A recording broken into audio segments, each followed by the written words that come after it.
Welcome back to the Gridiron Expert. We're continuing our independent football predictions today, and our next team stunned Baylor in the season opener last year and are making their debut in the FBS. They are the Liberty Flames. It's an exciting time for the Flames as they make the transition from the FCS to the FBS just 1 year after upsetting Baylor as 30-point underdogs in the season opener. But it's going to be a lot more difficult playing FBS opponents every week compared to FCS opponents every week. But Liberty has the team that could potentially pull off a couple upsets and have a solid first year in the FBS. They returned 9 offensive starters, and that I think is going to be their strength. They returned their quarterback in Stephen Calvert, who put up some big-time numbers last year. They returned their top 4 wide receivers. So top 4 wide receivers going to have plenty of weapons to throw to there. And 4 of their offensive linemen returned from last season. So this offense is going to actually be pretty solid. And we saw they put 48 points on Baylor last year. And I know that's not their entire season. They started off 3-0 after that win and then lost 4 straight. And so they were 3-4 at one point last season before finishing 6-5. But they still have a decent offense. They have B.J. Farrow, Damian King as their wide receivers. On defense, they returned 7 starters. They have 3 starters in the secondary that return. You've got Elijah Benton, Jeremy Peters,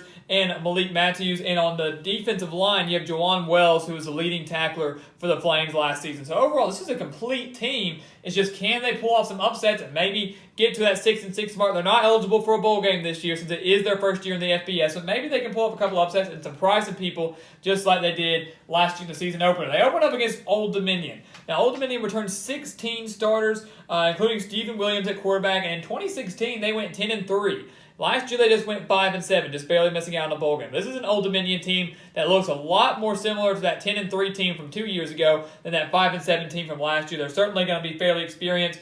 They have returned Jeremy Cox at the running back position, 5 offensive linemen. All 5 offensive linemen returned, so that's big time for Williams and Cox. And then they have a very experienced linebacking core. So this is an Old Dominion team no one can take lightly. Liberty, I think, is going to have a rough awakening to FBS play and lose to Old Dominion. Then they play Army, a fellow independent team. An Army team that loses their star quarterback in Ahmad Bradshaw, but has a solid defense with 8 returning starters, and it's on the road. So Army, it's going to be depending on how quickly that offense gets going. With only 3 returning starters on that side of the ball, how quickly can Army get things going here? I have a lot of faith in their defense. I think the defense will be able to shut down this extremely strong Liberty offense, and I think they start off 0-2. But then they get a win. It's not over an FBS opponent, but they get a win over Norfolk State. It's just good to get that feeling of a win there and know that you're not going to go at least 0-12 or something like that. Then you got North Texas, a North Texas team that, like Old Dominion, is going to be pretty dominant on offense. It's certainly not a team you want to overlook in the Conference USA. They're going to have Mason Fine at quarterback, one of the better quarterbacks in the entire Conference USA. They went 9-5 last year, losing their bowl game to Troy, but still a very solid year for the Mean Green, and returned 17 starters. So it's not just that their offense is going to be solid, it's that their defense is going to be good too. It is at home for Liberty, but North Texas is going to have a lot of speed and a lot of talent and a very, very solid quarterback. I think they have another loss to North Texas. Then on the road at New Mexico and New Mexico State, I could certainly see Liberty splitting this series here. They're both on the road, and both New Mexico and New Mexico State are coming off bye weeks, so it's never good to play a team that's coming off a week of rest. With the Lobos, I expect them to improve on last year's record. They had a pretty rough year last year. I don't expect them to get to a bowl game or anything like that. They should improve a little bit. They're coming off a bye. It's on the road for Liberty. I just don't see them going on the road and defeating the Lobos. It wouldn't surprise me if they did, if they went on the road and won this game, but I'm not going to call for it right now. And then New Mexico State, who they play twice, once in October, once in the season finale. This game being on the road, a Mexico State team that really is going to be pretty dang good. They lost Tyler Rogers. They lost their top 3 playmakers. You lose Rogers, you lose Jaleel Scott, you lose Larry Rose. And so you think all hope's lost with this New Mexico State team, and it's not. They returned 9 stars on the defensive side of the ball. This defense will be dominant. It's going to be like some of these other teams like Army. How quickly can their quarterback situation get resolved? And if that quarterback comes in and plays pretty well, they could be a dangerous team. So it's on the road against the Mexico State team that I think is going to still be pretty solid. I'm going to give Liberty another loss. Then Troy, back at home. Troy is going to miss their quarterback as well, so they're getting the benefit of playing a handful of teams here that are going to have some quarterback issues. Troy losing Brandon Silvers, but with Neil Brown as their head coach, an offensive guru that he is, I expect them to remain contenders in the Sun Belt and really not lose to Liberty here. This isn't going to be the same Troy team that went on the road and beat LSU last season. This isn't going to be the same Troy team that hung with Boise State, but it's still going to be a solid Troy team. I just don't see Liberty winning this one. over an experienced Trojans team, so a loss there. But then they get Idaho State, so another win, but it's just against another FBS opponent. So they need to get that win over an FBS team. But then the schedule doesn't get easier. 3 straight road games after their bye week against UMass, Virginia, and Auburn. With Massachusetts, yes, they're coming off a bye week. They're rested, but UMass is a team that I think can get back to a bowl game this year. Their offense is extremely potent this year. You got Andrew Ford at the quarterback position, Marquise Young at running back, Andy Isabella at wide receiver. So their top 3 playmakers return, unlike New Mexico State, who lost their top 3 playmakers. It's on the road. I like this UMass team a lot on both sides of the ball, more so on offense.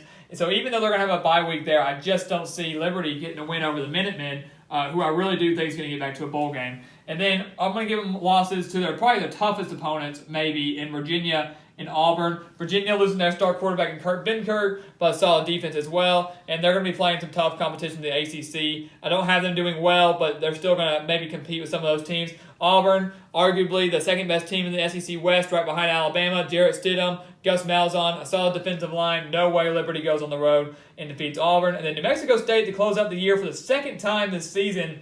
And I'm actually going to give them a win here. I think, it's going to be a rough season. It's going to be a season full of growing pains and figuring out how to play consistently in the FBS, because people can pull off upsets all the time, but you've got to learn how to play consistently at this type of level against some of these teams, and they're not even playing some of the more high-quality teams. But I'm going to give them the win over the Aggies here. I think after playing them back in October, and these games, some of these games could be close. I think they're going to know what New Mexico State's about. They've already played them. They're going to already have film on them. It's just you're going to benefit from having already played a team, and they're hosting this game. It's at home. So I'm not giving them the win solely because of home field advantage, but I'm giving them the win because I know they want to get in their inaugural season. They want to get a win in the FBS against an FBS opponent. I think they get it over the Aggies, who they've already played one, to kind of be able to crack them down a little bit, know what they're about. So I think they're going to get a big-time win over the Aggies, close out the season on a high note, maybe carry some momentum into 2019. And I'm going to give Liberty a 3-9 record on the 2018 season. And that's to be expected. This is a Liberty team that maybe could pull off some upsets. Maybe they can beat Army. Maybe they can beat New Mexico. Some of these games could remain close. Absolutely. I certainly don't see them winning any of these 3 to UMass, Virginia, or Auburn. And the team they have has the talent, like I said, pull off some upsets, but they can't go bowling. They could go undefeated, and they can't go to a bowl game. So this is just, to get their feet wet, to see what it's like to play consistently in the FBS. They're riding high. They know they can play at this level after beating Baylor last year, without a doubt. Turner Gill, their head coach, from 2006 to 2011, coached in the FBS at Buffalo and Kansas. He's got experience at this type of level here, and they have not had a losing season since 2005. I forgot to mention that. So I think they're heading for their first one here, but as we said, it's to be expected. Liberty is not going to be a big-time contender in the independents, but I think a 3-9 record is respectable. It's what Coastal Carolina went last year in their inaugural season, and I think Liberty could take a pretty decent step forward in 2019. So as always, please go check us out on Twitter at Gridiron Expert, on Instagram at The Gridiron Expert, and always here on YouTube. Please continue to like, comment, and subscribe, and we will see you next time on The Gridiron Expert.